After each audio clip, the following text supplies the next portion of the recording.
Welcome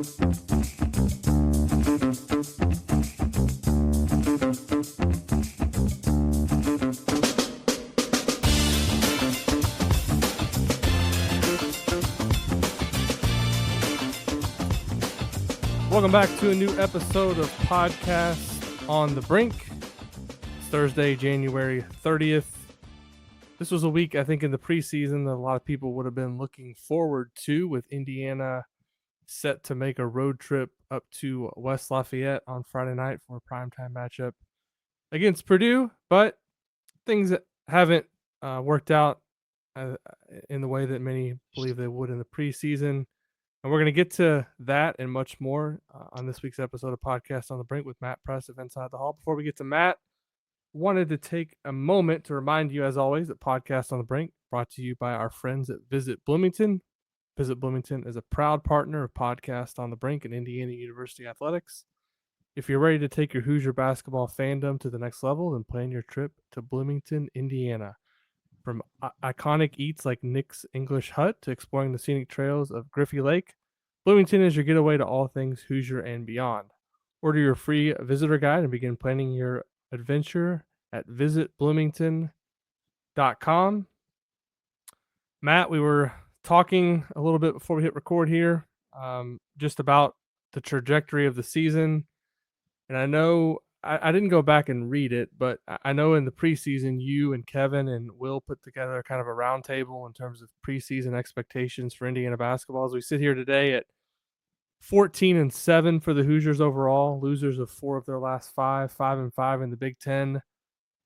Just how would you describe maybe your reaction to how this season's played out so far based on your expectations in the preseason? Yeah, well, thanks for having me. Good to be on. Definitely collectively in the preseason, I think we were pretty high on this team. I think the level of talent on paper was pretty obvious just in terms of the transfers Mike Woodson brought in.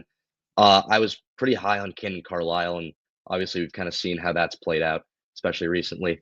Miles Rice, a lot of talk from Woodson was kind of about changing the pace of the offense and pushing in transition, and Miles Rice kind of felt like the perfect engine to run that. So I was pretty high on that. Goody was obviously a nice sharpshooter to bring in, and pair that with Umar Ballo, the best transfer in the portal. It felt like a really, really talented team. We knew it was going to take time to mesh, but I think me, Will, and Kevin all had Indiana finishing in the top 3 or 4 in the Big Ten. So definitely pretty high on them in the preseason, and we've kind of seen how that's spiraled. So I think I'm a little surprised it spiraled as much as it has over the last 5 games. Because like I said, we knew it would take time for the chemistry to establish and the talent to mesh, but I don't think I expected it to reach this level.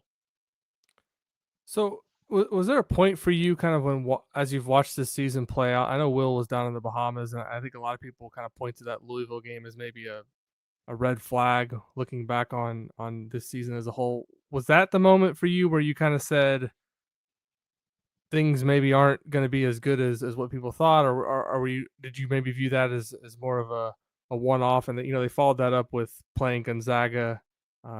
It was a close game for a decent part of the first half. Gonzaga really put it away late in the first half, and I think it was a 20-point game for a lot of that second half, and they ended up losing by 16. But it was hard to gauge. I feel like early we had that exhibition game down at Tennessee. I went down for that. I thought it was a really good performance overall from Indiana. Neither team shot the ball particularly well, but the Hoosiers were able to win that game, which was obviously didn't count in the standings, but an impressive performance nonetheless. And those early games at Assembly Hall, it felt like they were maybe taking care of business a little bit more demonstratively than they were last season, where they kind of squeaked by a lot of those lesser opponents. But I'm curious, just kind of looking back now, as we sit here on January 30th, were there signs in your mind early in the season that maybe something was off with this team, and or were you willing to maybe kind of look past those early hiccups and say this team, by the time they get to late December, early January, they should be turning a corner and playing much better? Yeah, there were definitely signs in the Bahamas. I know a lot of people looked at that stretch in the preseason as kind of the games to watch because you had your marquee non-con opportunities there, and they obviously squandered those against Louisville, Gonzaga, and I think the way they lost those in terms of just being out toughed and out rebounded, things like that, that definitely foreshadowed a little bit of what was to come. I think I was willing to look past it a little bit. The stretch in early January kind of impressed me with the Rutgers win, and then they had the win at the Palestra, and then USC at home. I think the breaking point for me was probably the Illinois loss. Obviously, the game before lost to 25 at Iowa, but the Illinois loss definitely felt like everything reached a boiling point. But yeah, the Bahamas definitely showed some signs that I may have looked past, but I think that probably foreshadowed a little bit of what was to come. And I think Illinois was kind of where everything started to fall apart. From a IU student media perspective, obviously you've covered a lot of different programs, a lot of different teams over the years. Was the Illinois game maybe the most, I don't want to call it surreal, but maybe the most awkward from a fan perspective, and the how tense things got. I obviously watched the game on TV, so I wasn't there, but I know you were in the building. But how was it in terms of reporting and being on scene for a game like that, where you could feel through the TV that how tense it got early with, Indiana comes out and it's back and forth for a little bit, and then Illinois just steps on the gas and completely takes Indiana out of the game, and you could start to hear some of the chants and the atmosphere through the TV. And I'm just kind of curious how that was from your perspective. You've obviously covered a lot of teams and programs over your 4 years in Bloomington. Was that the most maybe surreal is the right word, but how would you describe that atmosphere and what it was like being there that night? Yeah, definitely. Awkward, tense, I think toxic, is a good way to describe the atmosphere that night. It was probably the most outward contempt I've seen fans have for a head coach, a team, a program, just what the product was on the floor. It really felt like like I mentioned, it was a breaking point, but it felt like a really outward contempt for what was happening on the floor. And obviously, you had the fire Mike Woodson chants from the student section. We had heard boos, like kind of smatterings of boos before, but you had like full on chants from the entire student section for like minutes. And they were just booing everything. Definitely a really toxic environment. It was awkward, surreal, whatever you want to call it. Yeah, haven't seen anything like that covering another team. Yeah, so Indiana obviously started out pretty well in conference play. I think they were 4-1 at one point. They're 5-5 right now. And when this stretch, I think it was 11 games when it initially started, where they were going to play games that were projected to be tier one for NCAA tournament seeding purposes. When you look at the net ratings, for people who aren't familiar, the games are kind of broken down in tiers: tier one, tier two, three, four. Obviously, tier one is the most valuable tier. You want to try to collect as many of those wins as possible to build a resume. And this was really looked at as an opportunity for Indiana in this 11 game stretch. I think if they could have just treaded water and maybe won 4 or 5 of these games, and you're in really good shape for an NCAA tournament bid. As it stands here today, 1-4 in this stretch, I believe, thus far, with 6 still to go. And the one win was that overtime win at Ohio State, which, to Indiana's credit, they were able to rebound from a couple of really disappointing performances and get a win. And I don't know how that environment was up there. Usually Ohio State's one of the more favorable road environments that you can find on the Big Ten, or in the Big Ten. But this stretch, in many ways, Indiana kind of controlled its own destiny. And to see how they've performed over these last 5 games, I think it tells us a lot just about where this team is from a, I don't want to say mental standpoint, but just in terms of being able to overcome adversity. They've not done a really good job in this stretch. What, in your mind, have been the main contributing factors for Indiana's struggles over this last stretch, and what have you seen maybe from this team that they're not doing over these last 5 games that they need to do better if they want to change kind of their fortunes moving forward? Yeah, we were talking about kind of underwhelming expectations. I think they are a lot worse defensively than what I expected, and that's been kind of the main contributing factor to what's gone on over the last five or the four losses in the last 5 games. Saw it at Northwestern with that second half collapse. That felt like a completely winnable game for Indiana on the road, and just broke down defensively completely in the second half. Northwestern was kind of getting anything it wanted from the perimeter, and Ty Berry had a career game. And then, yeah, and then you look at Maryland, same thing kind of happened. They shot, I think, 8 of 14 in the second half from deep. And it's just, it's miscues. And I asked Woodson after the Northwestern game if that's at all concerning to have that level of kind of disconnection and lack of chemistry on the defensive end at this point in the season. And he kind of shrugged it off and said that they have a lot of opportunities upcoming. And so it wasn't really a concern yet. But I think that's probably been their main deficiency so far. And then at the end of the Maryland game, probably a microcosm for everything that's gone wrong this season in terms of a lack of connection and the confusion, which obviously we saw on the final offensive possession with the substitutions. So it's just a lot of those little things. And I think roster construction is probably part of it too. It's just not an extremely athletic team, and that's been a problem defensively. Mackenzie Mbako's been a bit of a liability on that end. Luke Goody hasn't been totally great either. So it's just those are probably the main factors. Defensively, just completely underwhelmed. And then some of those little things like we saw build up at the end of the Maryland game kind of really encapsulated what's gone wrong this season. Yeah, it feels like in many ways the lack of attention to detail has been a theme maybe for the last two seasons. I think the first couple of years of Woodson's tenure, I think Trace Jackson Davis covered up for a lot of deficiencies, and you also had another player his second year, Jalen Hood-Schifino, who just his individual talent really was able to take over in some performances. Looking back at that Purdue game a couple of years ago, where he goes up there and scores 35 points, that to me is that can mask a lot of of the lack of attention to detail. But to me, things like coming out ready to play on a game to game basis stands out, because for a team that, as much as you want to say Indiana has a lot of new players, that's not really uncommon in college basketball these days. Look around the country. I mean, Louisville has a completely new roster. Obviously, they're playing in the ACC, a much more favorable league. But when they played Indiana head to head, they won easily. They've won a lot of games in a row. They look like a connected team. They don't have as much talent as Indiana, but they play a connected brand of basketball. Same thing with Kentucky. They obviously moved on from John Calipari, bring in Mark Pope. They bring in a coach who kind of has a system and identity of what they want to do on a game to game basis, and they've been really successful. So, a lot of times Woodson's brought up kind of, well, we're bringing these guys in, we're trying to get used to each other. That works for a while in terms of the explanation, but long term, where we sit here now on January 30th, and the lack of attention to detail on things like closing out on 3-point shooters, Indiana's communication. We're still seeing instances where guys are screaming at each other because of missed assignments. Those things aren't being worked out. Turnovers. There's been certain games where Indiana has just had unnecessary passes, unnecessary turnovers that lead to runs for the other team.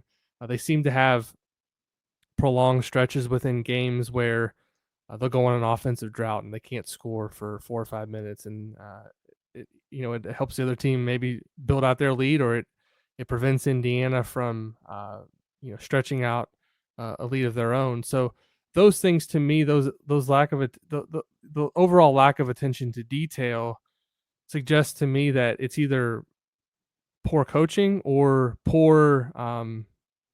a poor job by the players of taking the message that they're being given from the coaching staff and applying it to the game.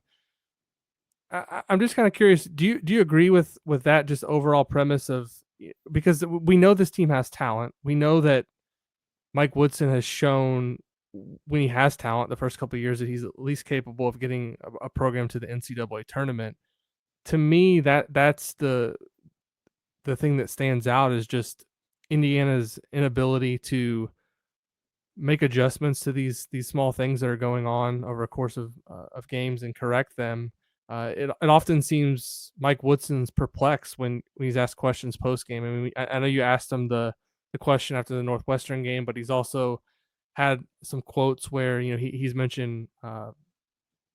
I think he made a comment, "I wish I knew," in terms of fixing problems, and you kind of contrast that with a coach like Kurt Signetti, who's come into Indiana football, and you listen to his press conferences, even when they lost games, he would kind of tell you right away what went wrong, what they're gonna have to do to fix it, how they can be better going forward. And Woodson has not seemed to been able to articulate that to the fan base or to fix those problems moving forward. How big do you think is that in just kind of the whole scheme of things?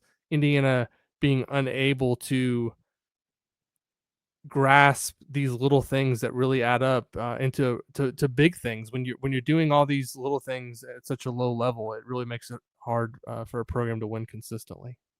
Yeah, I definitely think it's there, and I'm not sure in terms of in media setting, I'm not sure if it's just willfully ignoring those issues, like choosing not to tell reporters or diagnosing what went wrong, or just blatantly ignoring it, but they're definitely present. And I'm not sure whether it boils down to coaching or maybe a lack of buy-in, but it's definitely concerning now, 10 games into Big Ten play, that those things like slow starts, turnovers, lack of connection defensively, that those are still as present as they are. And you mentioned kind of the culture change that Signetti brought. I kind of saw that stark contrast after the Northwestern game. Chris Collins was talking, completely diagnosed what went wrong in the first half for Northwestern, and then talking about how he needed his energy to really embody the spirit of the team and how Ty Berry responded to that and bought into Chris Collins' mentality and displayed that night against Indiana.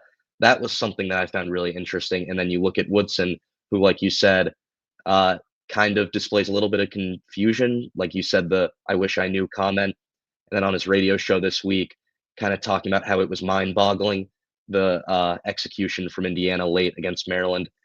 I'm not sure if he's just willfully ignoring those issues, but they're definitely there. And I think you're absolutely right, just in terms of what's going wrong with a lack of attentiveness. I think preparation's definitely a big issue too, which probably does boil down to coaching it in one way or another. But yeah, completely agree. And yeah, I think there is maybe whether it be a lack of buy-in or coaching issues, those issues, yeah, are still present this deep into his tenure. The other thing that I've thought a lot about is identity of Indiana basketball, the culture, what this program is and what it aspires to be under Mike Woodson.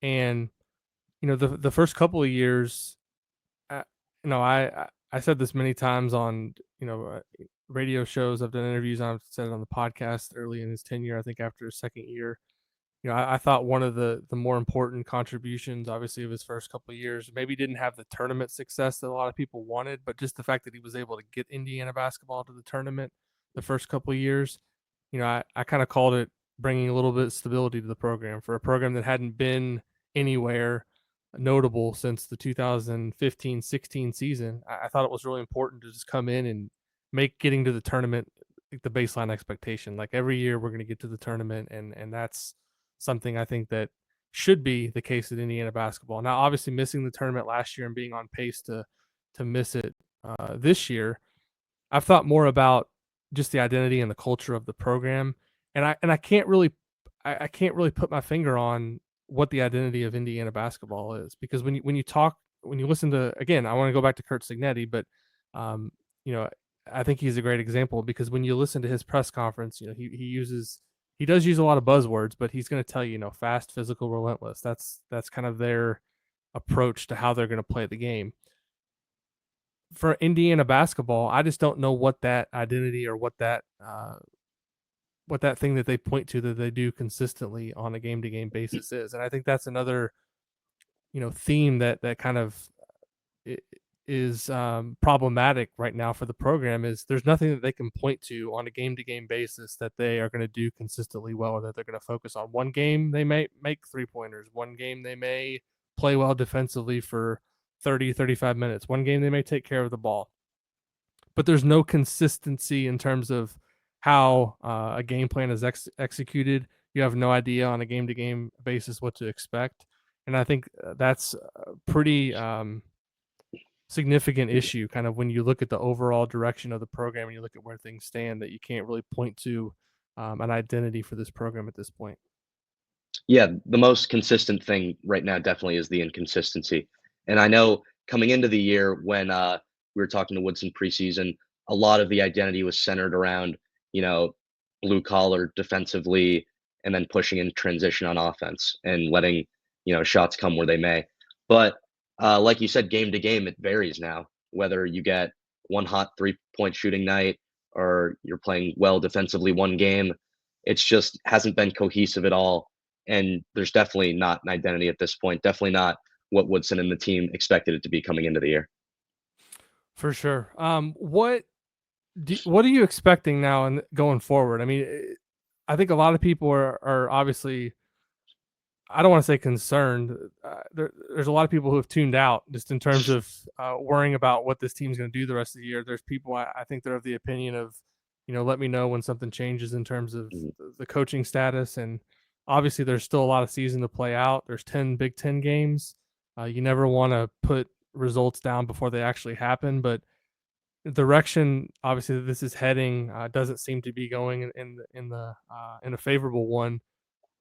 This next stretch, they're going to Purdue, they're going to go to Wisconsin, then they're going to come home and play Michigan, then they're going to go to Michigan State, and I believe the next two games after that are, is it Purdue and UCLA again, Yeah. or Purdue again, then UCLA? So they've got, I guess it's UCLA and then Purdue, but you've got 6 games against teams that are all going to make the NCAA tournament. Indiana's not really beat a team, I think, this year that's going to make the tournament. Maybe Ohio State at this point is projected to make it. But is this going to get? This is kind of a loaded question, but is this going to get a lot worse before it gets better? Yeah, I mean, after Iowa and Illinois, I think there was kind of that sense that like somehow there might be a lower rock bottom. But then, to their credit, like we said, responded in Columbus against Ohio State. But clearly, that might have just been a blip on the spiral that they're on. And I think definitely there is a chance that things do get worse. We were talking before the show about the Purdue game. I think you might be looking at a 20 to 25 point loss there. Not sure how much of a chance they have in Madison. And then East Lansing is going to be tough against unbeaten Michigan State, and obviously Purdue again, maybe a week and a half after that. So I mean, it's a brutal stretch, and you're coming off losing 4 of your last 5. Um, you know, like I said, I'm not sure that we thought things could get worse, but you're looking at this stretch, and I think there's definitely an opportunity to slip more. In terms of individual players this season, who maybe were you expecting to be? Obviously, Umar Ballo has been consistent in terms of his production, but there's a lot of other guys that I think there was pretty high expectations of that haven't delivered. You mentioned Kanan Carlisle earlier in the show. Obviously, don't want to pick on individual guys, but when you're looking at a team as a whole and you're projecting in the preseason, you're kind of slotting in certain guys into certain areas and say, well, I can count on this guy for this, or Luke Goody is a good example. People expected him to come in and provide shooting. You look at his 3-point shooting numbers in Big Ten play; he's kind of been as good as what people thought he would be. He's kind of delivered on that. Who in your mind are maybe the guys that haven't lived up to what Indiana needed them to be in order to reach its ceiling that it had as a team? Yeah, I think Mackenzie and Baco a little bit. I think he needed to take a jump defensively from what we saw last year, and it may have honestly regressed a little bit. I think it could be just how he's played. Obviously, he struggles guarding like smaller, more athletic wings, which is really who he's been matched up with, and he's kind of been a liability defensively. I think Miles Rice, just in terms of how inconsistent the play's been with him, he came in, was really supposed to be the lead guard, the engine of this team. And I think maybe he plays a little too fast sometimes in transition. And there are moments where it's just a little too inconsistent. We talked about Carlisle just coming into the year. I really expected like a true bucket getter kind of guard. We saw with him last season as a freshman. And then coming in, the scoring's really been a struggle for him. But then, like we said, not to pick on guys, but Trey Galloway has also regressed a little bit from what we expected. The shooting hasn't been horrible, really, but there's been defensive lapses. The free throw shooting is still a bit of an issue. So I think it's just in terms of how the pieces didn't end up fitting together and the lack of scoring that, like I mentioned, from Carlisle, the inconsistency from Rice, just kind of those puzzle pieces not fitting together was a major issue, like we saw where in almost in February now and having the same conversations. Um, so just in terms of underwhelming in those aspects, I think have been the major keys. Yeah, and a lot of times with players too, once things kind of start going in the wrong direction, it's really kind of hard to turn that around. You've listened to Mhm. Woodson's comments like throughout the season on Carlisle, and it's we got to get him going, I got to help him, and all that. But he's never really gotten on track. Thinking back to the first games of the season, even the exhibition game at Tennessee, some of those early games, there may have been glimpses here and there. There was a glimpse at Ohio State where he played well, but he's never been able to put it together for any sustained period of time. Bryce obviously has had his moments. I think the thing that stands out, and I'm curious to hear your thoughts on this as well, but with Rice, I know he's gotten some criticism, but I almost feel like he's never really been able to get a full feel from Mike Woodson of what is expected out of him on a game to game basis. Because when you watch Miles Rice last year at Washington State, he did a lot of things like pushing the ball in transition and really being a playmaker for other guys and using that speed to his advantage. It almost seems like he's not learned in terms of how to pick his spots on a game to game basis. Some games he'll really kind of just defer to other guys. Other games, like the Maryland game, perfect example. In the second half, he was far more aggressive, looking for a shot. And a lot of games, he won't take a shot and a half or take only a couple shots. To me, I think with him, it's almost like we know it's not the talent because we see it in glimpses. It's almost like a lack of being able to figure out his role and what he's expected to do on a game to game basis. And to me, that's somewhat coaching because that's the most important position on the court, and that's the guy who's got to be able to relay what needs to happen on a game to game basis and execute that plan. And I don't feel like Rice has really ever had a full, I don't want to say buy in, but I just don't think he's ever fully been comfortable with what he's supposed to be doing on a game to game basis. And that's why we see the inconsistencies with him. Yeah, it's definitely been confusing, and I think coming into the year when we were talking at, Big Ten Media Days, a lot about what Rice's role would be, and it was really that, the head of the snake, as he likes to say. Um, and yeah, a lot of distribution, and it would all start with Miles Rice. He said, like, he kinda wanted to be Woodson on the floor, the coach of the team on the floor, and everything would run through him, and we saw it, like you mentioned, in second half against Maryland. I think he had, 3 threes in the second Yeah, half, he was and great then, until, I mean, that last yeah, play. I mean, obviously, but yeah, and that kinda encapsulates what's gone wrong when he had he took over aggressively in the second half, and then on the last possession, maybe there was some confusion. Either he said there was confusion on his end, with what he was supposed to do on that final play. So, yeah, it's definitely been inconsistent with what his role was supposed to be. I think he's been, not sure if it's coaching or just how the flow of the game goes, but definitely a little passive at times where you think he really should be pushing it and the play should be running through him. So yeah, that's been confusing this season. I mean, what was your? You listened to the radio show. I think Monday did the recap of Mhm. that, and you were at the post game press conference, I believe, for the Maryland game. When Woodson said, maybe I'm looking at this the wrong way, but on that last play against Maryland, he kind of dismissed the idea that there was any confusion, and then Rice kind of said there was. I mean, does that, to me, that's a red flag, right? When you've got the point guard of the team saying there was some confusion with the substitutions and what they were supposed to be doing, and the coach saying, "Well, we just didn't execute the play." To me, that's there's a disconnect there somewhere. Am I looking at that wrong? Oh, no, absolutely, and Ryan had a great breakdown of that final play, and you can really see in slow motion the confusion actually coming up in real time in terms of the substitutions after the ball was poked out from Renew, and they take out Ballo and they take out Leal, and you And can then really start. Mbako's coming in the game, and it's like he doesn't even know why he's in, right? I mean, Yeah, it's, oh, yeah, to me, he's that kinda he's that's kinda throwing his arms up, and then, and yeah, and it really you could see the confusion in real time. Guys didn't really know where they were supposed to be, and then once Mbaka was on the floor, clearly he just didn't really know what the play was or what his role was supposed to be at that moment. And then, yeah, after the game, Miles Rice did say the substitutions caused some confusion. Um, I guess the expectation was he was supposed to come underneath that screen and curl out, but obviously stayed in the corner and took the final shot. So there definitely was disconnect, and I thought it was interesting on the radio show how Woodson not necessarily threw the players under the bus, but I wouldn't say took full accountability for the confusion in terms of the substitutions and just kind of how that whole possession went wrong.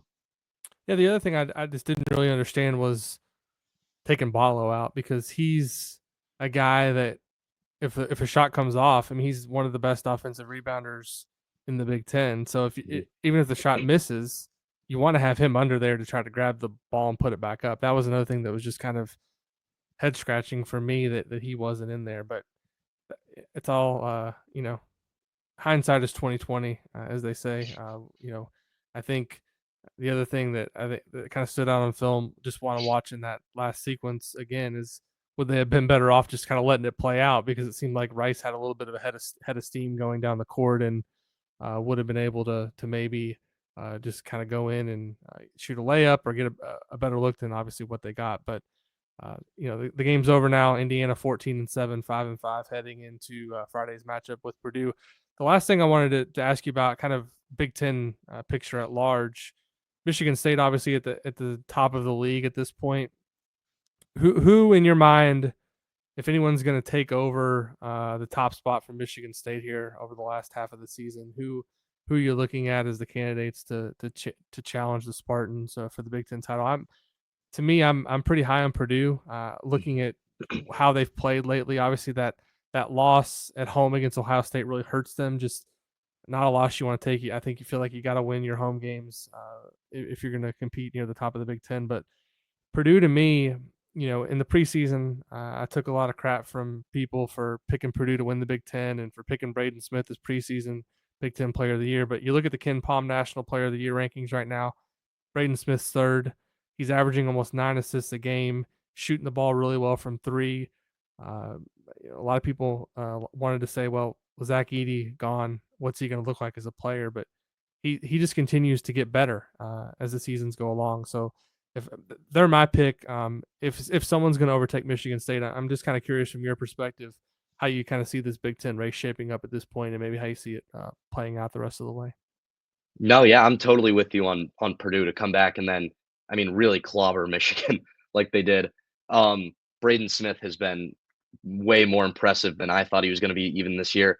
Obviously, high expectations. I think he's outperformed those, and yet they really haven't skipped a beat. I think Woodson said that in his radio show. Without Edie, Trey Kaufman-Renn, I think he's averaging 18 a game. Yeah, he's And been then you really look good. at him, yeah, and Fletcher Lawyer, C.J. Cox, just the surrounding guys. They're one of the best 3-point shooting teams, maybe second in the Big Ten in that regard in percentage. I mean, they've been super impressive just in terms of how smoothly everything runs on offense through Braden Smith, in terms of his distribution and what he can create off the dribble, and he can make his own shot. Everything, and then defensively, how well they're playing. It's been super impressive, and I think I would agree with you on them challenging Michigan State for the title. Well, Matt, it's always fun to have you on the show. You do a great job with your writing, and you're great as a podcast guest too. So you've kind of got all your bases covered. I always enjoy your perspective, and obviously wish we had a more fun product on the floor to talk about, but got to make the best of the situation. So thanks again for your time and for coming on Podcast on the Brink. Absolutely, thank you. If you enjoyed this episode of Podcast on the Brink, please take a minute. It really helps us out. Go over to Apple Podcasts, leave us a 5-star rating and a review. Those really help us in terms of the algorithm. And if someone searches for an IU basketball podcast, the more ratings and reviews we have, maybe we show up a little bit higher. Same thing over on Spotify. I think we're up over 120 or so ratings over on Spotify. So if you could give us a 5-star rating, if you listen there, we'd really appreciate it. And we'll be back soon next week with another episode of Podcast on the Brink.